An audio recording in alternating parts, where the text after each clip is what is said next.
The war in Ukraine, well, it's a very, very bloody conflict with huge casualties on both sides. The eastern Ukrainian town of Bakhmut is now pretty much surrounded by Russian forces. For those of you watching television, have a look at this map. And what you see is basically that there is a salient. Yes, a salient means that the Russians have almost surrounded Ukrainian forces, that Ukrainian forces can be fired on from three sides. Those who know their history will know that from 1914 to 1918, the British held the Ypres salient, and a bloody, destructive and awful place it will be. But President Zelenskyy has had a meeting with his generals. They do not want to give an inch of ground, and they argue that as the Russians launch attack after attack, that the Russians are taking bigger casualties than the Ukrainians are. It is called a war of attrition. It is a pretty horrendous concept. Against that, the leader of the Wagner group has complained openly and bitterly over the weekend about Moscow. And, he's really asked, what is going on here? Why am I not getting the kit that I need? Is it bureaucracy or is it betrayal? And the Russian army is now being given tank reinforcements, and these are tanks. This is technology going back to the 1950s. So I don't know. I can't tell you whether the Ukrainian generals are right to hold on to a salient and be virtually surrounded. Maybe they're right. Maybe the Russians are on the point of collapse. I just don't know. All I can say is it seems to me from history, holding on to a salient because of symbolism can be a very, very costly thing to do.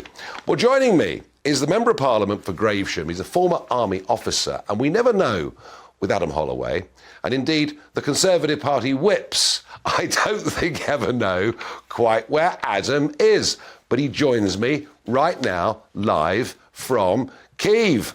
Adam, good evening. It's wonderful to get these reports from you as you're out on the road. I mean, what do you think, as a former army man, this idea that the generals, the Ukrainian generals, don't want to cede a single inch of ground? Is that a wise thing when it comes to Bakhmut, in your view? My view is not very important. The view of people like the Ukrainian general, who I've just been with literally 200 meters ago before I came into this back street, it's a view of people like this man that counts. And they say that what's happening is many of their best soldiers are dying tonight in order to defend and hold destroyed territory and destroyed buildings. He put it like this: there are 148 million Russians and there are 30 million Ukrainians. And a theme that recurs time and time again here is that Putin, with no care for the people he's throwing forward, is throwing forward convicts. He's throwing forward people way beyond the bubble of St. Petersburg and Moscow into what's being described as the meat grinder. And as the general and many others have put it, what's happening is they're destroying this night the flower of Ukrainian youth as well.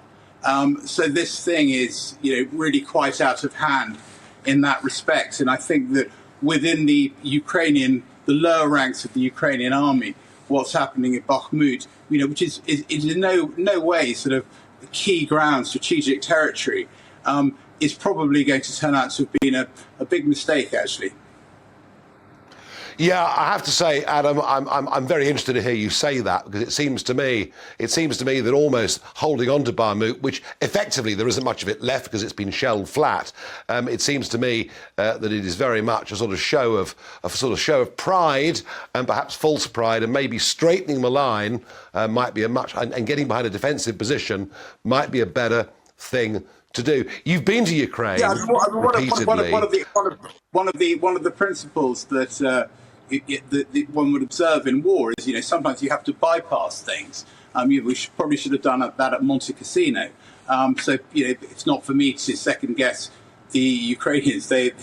they're the people fighting this war, but certainly to the general I was with this evening, this is a mistake.